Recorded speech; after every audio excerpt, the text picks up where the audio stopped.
ಗಣಿತ ಸಾರ ಸಂಗ್ರಹವನ್ನು ಮಹಾವೀರಾಚಾರ್ಯರು ಗಣಿತ ಸಾರ ಸಂಗ್ರಹವನ್ನ ಕೊಟ್ಟರು. ಇದು ಗಣಿತಕ್ಕೆ ಮುನ್ನುಡಿ ಬರೆದಂತವರು.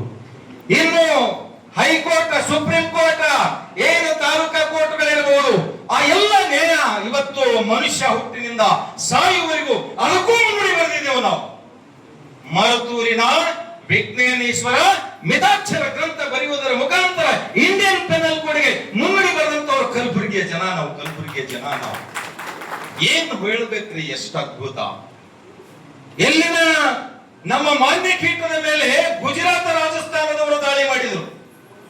ಗುಜರಾತ್ ರಾಜಸ್ಥಾನದ ಮೇಲೆ ದಾಳಿ ಮಾಡಿದಾಗ ನಾವು ವೀರರು, ಸುಬಕರ್ಗಳು, ಅಭಿಮಾನಿಗಳು, ಲತ್ತುಕರ್, ಗಂಭೀರ ಚಿತ್ತರ್, ವಿವೇಕಿಗಳು, ನಾರವರ್ಗಳು, ಇದು ಅಭಿಮಾನ, ಸ್ವಾಭಿಮಾನ. ನಾವು ಸುಮ್ಮನೆ ಬಿಡ್ತೇವ? ಮಾನ್ಯಕೀಟದ ಮೇಲೆ ದಾಳಿ ಮಾಡಿದಾಗ ಇಲ್ಲಿನ 3ನೇ ಗೋವಿಂದ ಮತ್ತೆ ಧ್ರುವ ಅಲ್ಲಿ ಹೋದ್ರು. ಎಲ್ಲಿಗೆ ಹೋದ್ರು? ರಾಜಸ್ಥಾನದ ಮೇಲೆ ಕನ್ನಡದ ಪತಾಕೆಯನ್ನು ಹಾರಿಸಿ ಅಲ್ಲಿಂದ ಸಜ್ಜೆ ತಂದ್ರು. ಸಜ್ಜೆ ಯಾರ ಕೊಡುಗೆ ಅಂದ್ರೆ ರಾಷ್ಟ್ರಕೂಟರ ಕೊಡುಗೆ, ಅದು ಕಲಬುರಗಿಯ ಕೊಡುಗೆ ಅಂತ ಕನ್ನಡ ನಾಡಿಗೆ ಸಜ್ಜಾ ಪರಿಚಯ ಮಾಡಿದಂತವ್ರು ಕಲಬುರಗಿಯ ಜನ ನಾವು.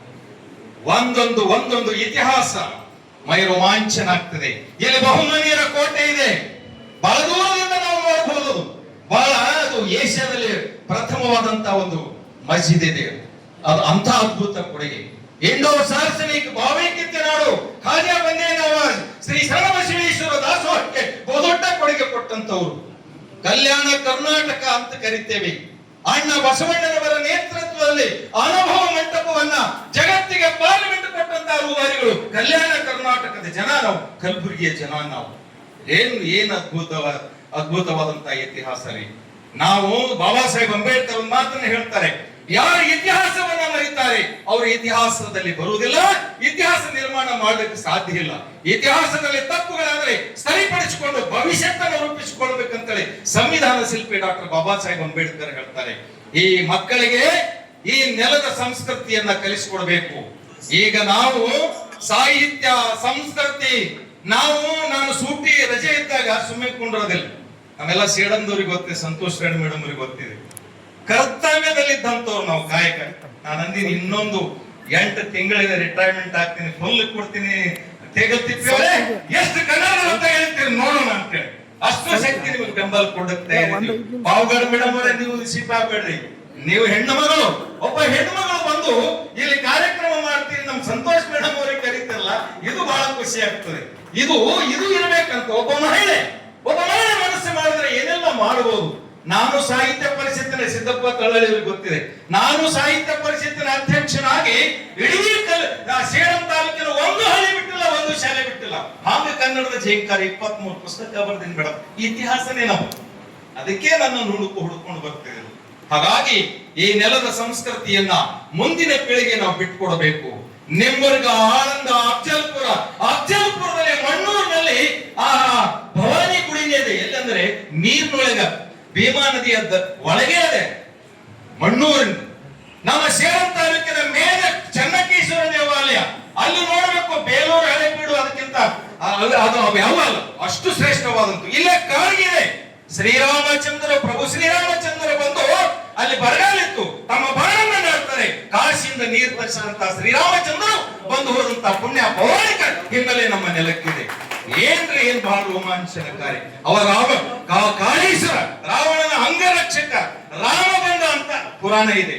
ಆ ರಾಮನ ಅಂಗ ರಕ್ಷಕ ಯಾರಪ್ಪ ಅಂತಂದ್ರೆ ಈ ಹನುಮಂತ ಬಂದು ಆ ಕಾಳೇಶ್ವರನಿಗೆ ಹೊಡಿತಾನೆ. ಅಲ್ಲಿ ನೀಲಕಂಠೇಶ್ವರ ಅಂತ ಗುಡಿ ಬರ್ತದೆ. ಅಲ್ಲಿನ ಶಿಲ್ಪಗಳು ನೋಡ್ಬೇಕು. ಇವತ್ತೇನು ಖುಷಿ ಅನಿಸ್ತು ನನಗೆ. 30 ವರ್ಷ ಆಯ್ತು ನೋಡುತ್ತಿದ್ದೇವೆ. ಆ ಗುಡಿ ಏನಾಗಿದೆ ಇವತ್ತ, ಆ ಗುಡಿಯನ್ನ ಜೀರ್ಣೋದ್ಧಾರ ಮಾಡಕತ್ತಾರ ಅಂತ ನಾನು ಕೇಳ್ಕೊಂಡಿನಿ. ಮತ್ತೊಂದ್ಸಲ ಹೋಗ್ಬೇಕಾಗಿ ನಿಮ್ಮ ಸುತ್ತಲ ಮುತ್ತಲಿರುವಂತಹ ಇತಿಹಾಸನ ಮಕ್ಕಳಿಗೆ ತಿಳಿಸ್ಕೊಡ್ಬೇಕು. ಮೈ ರೋಮಾಂಚನಕಾರಿಯಾದಂತಹ ಇತಿಹಾಸ ಪಠ್ಯಕ್ರಮದಲ್ಲಿ ಇಲ್ಲವೇ ಇಲ್ಲ. ಇದು ದುರಂತ. ನಾನು ಯಾರ ಮೇಲೆ ಆರೋಪ ಮಾಡ್ತಿಲ್ಲ.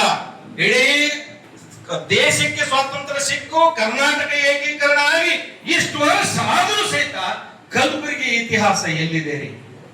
ಕಲಬುರಗಿ ಇತಿಹಾಸ ಎಲ್ಲಿದೆ ರೀ? ನಮ್ಮ ನಪತುಂಗ ಚಕ್ರವರ್ತಿ ಅಮೋಘ ವರ್ಷ ಒಂದೇ ಯುದ್ಧ ಮಾಡಲಿಲ್ಲ ಅಂತ ಈ ಭಾಗದಲ್ಲಿ ಬರಗಾಲ ಬಿದ್ದಿತ್ತು. ಅವಾಗ ಹೇಳಿದ್ರು, ರಾಜರ ನಿಮ್ಮ ಕಿರುಬರನ್ನ ಕೊಲ್ಲಾಪುರದ ಮಹಾಲಕ್ಷ್ಮಿಗೆ, ಮಹಾರಾಷ್ಟ್ರದಲ್ಲಿರುವಂತಹ ಕೊಲ್ಲಾಪುರದ ಮಹಾಲಕ್ಷ್ಮಿಗೆ ಅರ್ಪಿಸಿದ್ರೆ ಮಳೆ ಬೆಳೆ ಆಗ್ತದೆ ಅಂತ ಹೇಳ್ತಾರೆ. ಅದಕ್ಕೆ ನಮ್ಮ ರಾಜ ಏನ್ ಹೇಳಿರ್ಬೋದು, ಕಲಬುರಗಿಯ ರಾಜ ಏನ್ ಹೇಳಿರ್ಬೋದು, ಅವ್ರು ಹೇಳ್ತಾರೆ ಈ ನನ್ನ ಮಕ್ಕಳಿಗೆ ಪ್ರಜೆಗಳೇ ನನ್ನ ಮಕ್ಕಳು. ಹೇಗೆ ಅಶೋಕ ಚಕ್ರವರ್ತಿ ಇದ್ರು, ಅವ್ರು ಒಂದು ಸೈಡ್ ಆದ್ರೆ ಇವರೊಂದು ಸೈಡ್. ಹಾಗಾಗಿ ಈ ನನ್ನ ಮಕ್ಕಳಿಗೆ ಒಳ್ಳೆಯದಾಗ್ತಿತ್ತು ಅಂದ್ರೆ ನನ್ನ ಗಣಲ್ಲ ನನ್ನ ಶರೀರವನ್ನು ತುಂಡರಿಸಿ ಕೊಲ್ಲಾಪುರ ಮಹಾಲಕ್ಷ್ಮಿಗೆ ಅರ್ಪಿಸ್ತದೆ ಅಂತ ಹೇಳಿದಂತ ಜಗತ್ತಿನ ಇತಿಹಾಸದಲ್ಲಿ ಯಾರಂದ್ರೆ ನಮ್ಮ ಕಲಬುರಗಿ ರಾಜ. ಪ್ರಜಾಪ್ರಭುತ್ವದ ತಳಪಾಯದ ಮೇಲೆ ತಳಹದಿಯ ಮೇಲೆ ರಾಜ್ಯತ್ವವನ್ನ ಜಾರಿಗೆ ತಂದಂತ ಮಹಾನ್ ದೊರೆಯ ಈ ಹುಟ್ಟಿದಂತ ಈ ನೆಲ ಬಹಳ ಶ್ರೇಷ್ಠವಾದಂತ ನೆಲ. ಹೇಗೆ ಹೇಳ್ತಾ ಹೋದ್ರೆ ನನಗೆ 1 ತಾಸಲ್ಲ 2 ತಾಸಲ್ಲ ಬಾಳ ಬೇಕಾಗ್ತದೆ. ಅಷ್ಟ್ಯಾವ ಗೋಜಿಗೆ ಹೋಗಿಲ್ಲ, ಸುಮ್ಮ ಒಂದಿಷ್ಟು ಟೇಸ್ಟ್ ಕೊಟ್ಟಿದ್ದಷ್ಟೇ. ಮುಂದಿನ ದಿನಗಳಲ್ಲಿ ಮತ್ತೆ ವಿಜಯ್ ಕುಮಾರ್ ಅವರು ನೀವು ವೇದಿಕೆ ಸೃಷ್ಟಿ ಮಾಡಿ, ನಾನು ಪೊಕ್ಕಾಟಿಯಾಗಿ ನಾನು ಯಾವ ದುಡ್ಡು ತೊಂಬಲ್ಲ, ಯಾವ್ದು ಆಸೆ ಇಲ್ಲ. ನನಗೆ ಭಗವಂತ ಪಗಾರ ಕೊಟ್ಟನ, ನನ್ನ ಪಗಾರ ಖರ್ಚು ಮಾಡಿ ಕನ್ನಡ ಕಟ್ತೀನಿ ನಾನು. ಅಂತ ಕನ್ನಡದ ವ್ಯಕ್ತಿಯನ್ನ ವಿಜಯ್ ಕುಮಾರ್ ಅವರು ಎಲ್ಲರೂ ಗುರುತಿಸಿದಾರಲ್ಲ, ಇದು ಒಂದು ಸಣ್ಣ ತೊದಲು ನುಡಿಯನ್ನ ಹೇಳಿ, ಕಳಬೇಡ ಕೊಲಬೇಡ ಹುಸಿಯ ನುಡಿಯಲು ಬೇಡ ತನ್ನ ಬಣ್ಣಿಸಬೇಡ ಇದೇ ಹೊಳೆಯಲು ಬೇಡ ಇದೇ ಅಂತರಂಗ ಸುದ್ದಿ ಇದೇ ಬಹಿರಂಗ ಸುದ್ದಿ ಇದೇ ನಮ್ಮ ಕೂಡಲ ಸಂಗಮ ದೇವನೊಲಿಸುವ ಪರಿ. ಇದು ಸಂವಿಧಾನದ ಆಶೆ ಇದೆ ಇದ್ರೊಳಗೆ. ಇದನ್ನು ಜಾರಿಗೆ ತರುವಂತ ಕೆಲಸ, ಇದು ಇತಿಹಾಸದಲ್ಲಿ ಬರುವಂತಹ ಒಂದು ವಚನ, ಬಸವಣ್ಣನವರ ವಚನವನ್ನ ನಾವೆಲ್ಲರೂ ಪಾಲಿಸೋಣ.